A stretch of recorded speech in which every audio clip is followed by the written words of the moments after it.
Кыргыз Республикасынын министрлер кабинетинин токтому менен үстүбүздөгү жылдын 1-августунан тартып 2021 жылдын апрелинде Баткен облусунда болуп өткөн окуялардын натыйжасында жабыр тарткандарга ай сайын төлөнүүчү социалдык жөлөк пул жогорулатылды.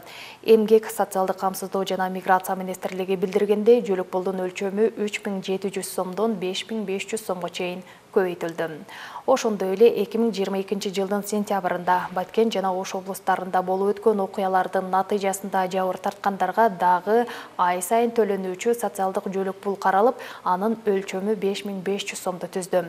Ар айлык кошумча социалдык жөлөк пул төмөнкүлөргө дайындалат. Курман болгон адамдардын балдарына алар 18 жаш куракка толгонго чейин.